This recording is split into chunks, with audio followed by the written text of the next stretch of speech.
በዓለማችን ላይ ብዙ ውብ ደሴቶች አሉ።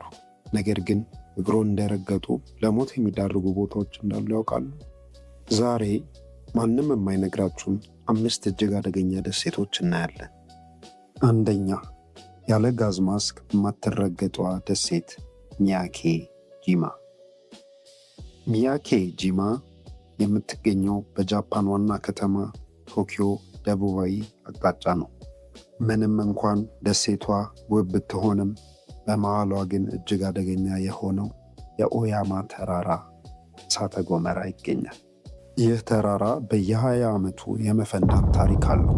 በ2000 ለአውሮፓውያን አቆጣጠር በደረሰው ከባድ ፍንዳታ ምክንያት መላው የደሴቱ ነዋሪዎች እንዲለቁ ተደርጎ ነበር። ከፍንዳታው በኋላ ግን ከእሳተ ገሞራው የሚወጣው ሰልፈር ዳይኦክሳይድ የተባለ መርዛማ ጋዝ በደሴቷ አየር ላይ በከፍተኛ መጠን ተሰራጨ።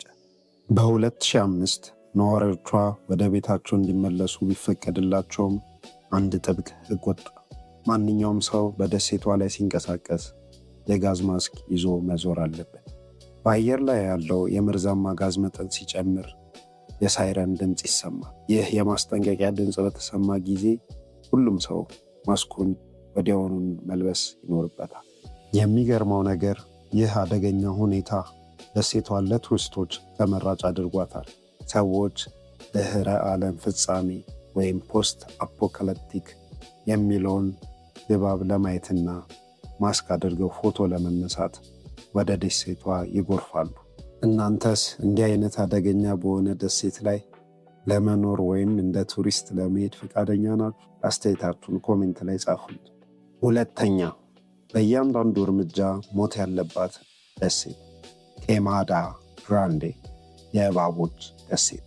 በዓለም ላይ በካሬ ሜትር ከ1 እስከ 5 የሚደርሱ ገዳይ እባቦች የሚገኙባት ደሴት እንዳለች ያውቃሉ?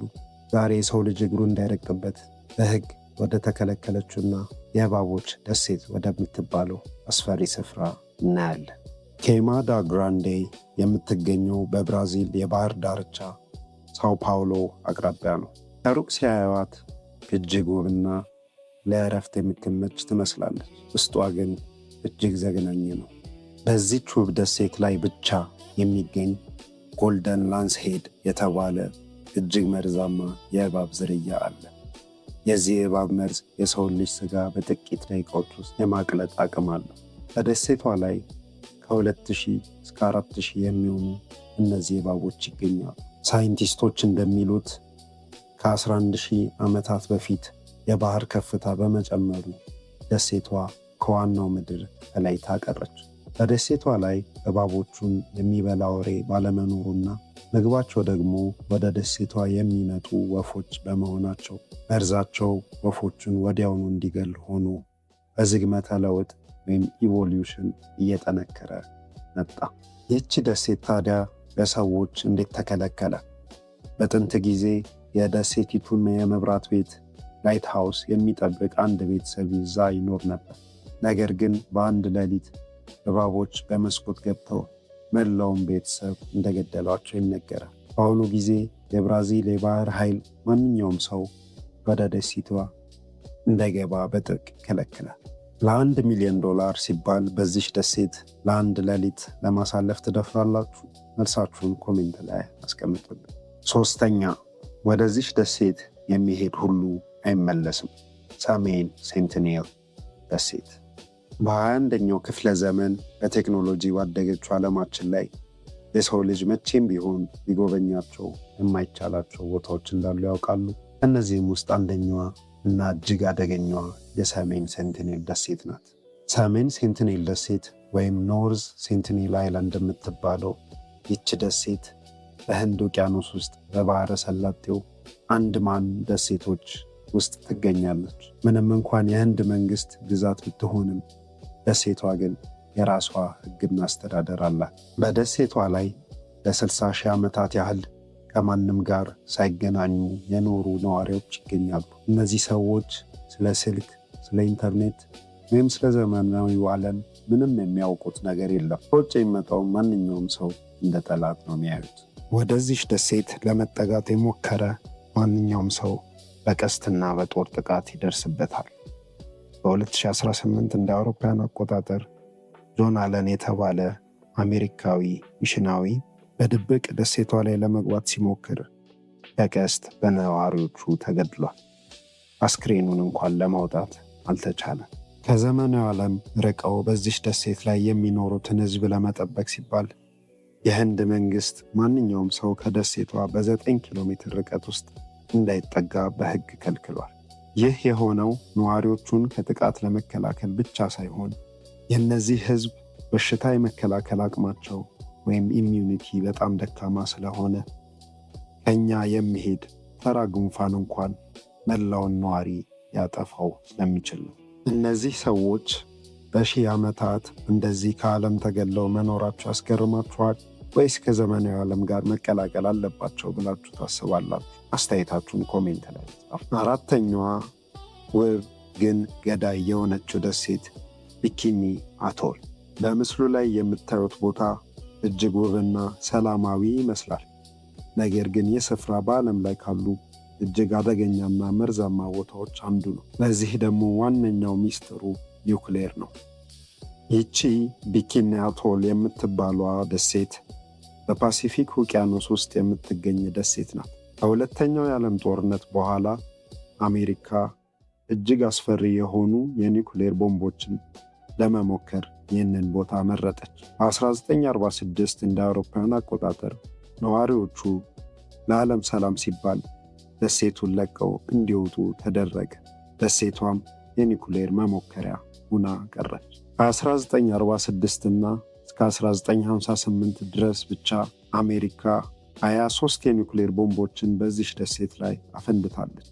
ከእነዚህም ውስጥ ካስል ብራቮ የተባለው በጃፓን ሂሮሺማ ላይ ከተጣለው ቦምብ በ1000 እጥፍ ይበልጣል። ፍንዳታውም ደሴቱን ለዘላለም ቀይሯታል። ከብዙ ዓመታት በኋላም ቢሆን ደሴቱ አሁንም ድረስ በከፍተኛ የጨረር መጠን ራዲዬሽን የተበከለ ነው። ምንም እንኳን የባህር ዳርቻውና ዛፎቿ ውብ ቢመስሉም በደሴቱ ላይ የሚበቅሉት ፍራፍሬዎች ለምሳሌ እንደ ኮኮናት ያሉ መብላት ለሞት ወይም ለከባድ ካንሰር ይዳረጋል። አፈሩና ውሃውም አሁንም መርዛማ ናቸው።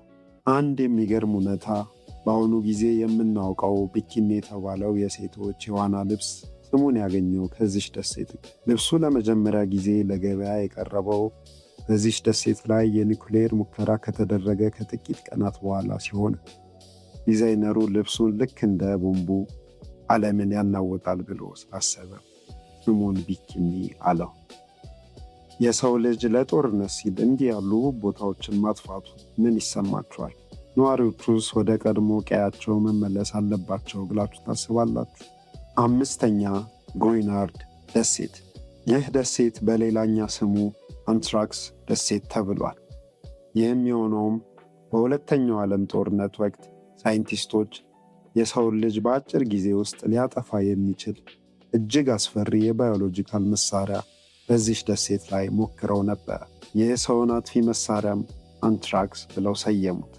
ግሪንላንድ ደሴት የምትገኘው በስኮትላንድ ሰሜናዊው የባህር ዳርቻ አቅራቢያ ነው። ምንም እንኳን ውብና አረንጓዴ ብትሆንም ለግማሽ ክፍለ ዘመን ያህል ማንም ሰው እንዲጠጋት አልተፈቀደም ነበር። ይህም የሆነበት ምክንያት በ1942 እንደ አውሮፓውያን አቆጣጠር የብሪታንያ መንግሥት አንትራክስ የተባለውን ገዳይ ባክቴሪያ እንደ ጦር መሳሪያ ለመጠቀም ወሰነ። በሙከራውም ወቅት 80 በጎችን በደሴቷ ላይ ካሰሩ በኋላ የአንትራክስ ቦምብ በላያቸው ላይ አፈነዱ። በጎቹም በሙሉ በጥቂት ቀናት ውስጥ በሚዘገንን ሁኔታ ሞቱ። ይህ የብሪታንያ መንግሥት ወደ መሳሪያ የቀየረችው አንትራክስ የተባለው ባክቴሪያ በአፈር ውስጥ ለብዙ ዓመታት የመቆየት አቅም አለው። ከሙከራውም በኋላ ደሴቷ በጣም ከመበከሏ የተነሳ በሰው ልጅ መቃብር ትሆናለች ተብሎ በስጋት ተዘጋች። ለ50 ዓመታት ያህል በመግባት አደገኛ ነው የሚል ማስጠንቀቂያ ተላልፎባት አጥራ ቆይታለች። እንደ አውሮፓውያን አቆጣጠር በ1986 መንግሥት ደሴቷን ለማጽዳት 280 ቶን የሚመዝን ፎርማልዲሃይድ የተባለ ኬሚካል ተጠቀመ። በመጨረሻም በ1990 ደሴቷ ከአንትራክስ ነፃ መሆኗ ታውጆ ለሰው ልጅ ክፍት ሆናለች። ቢሆንም ግን አሁንም ድረስ ብዙ ሰዎች ወደ ደሴቷ ለመሄድ ይፈራሉ።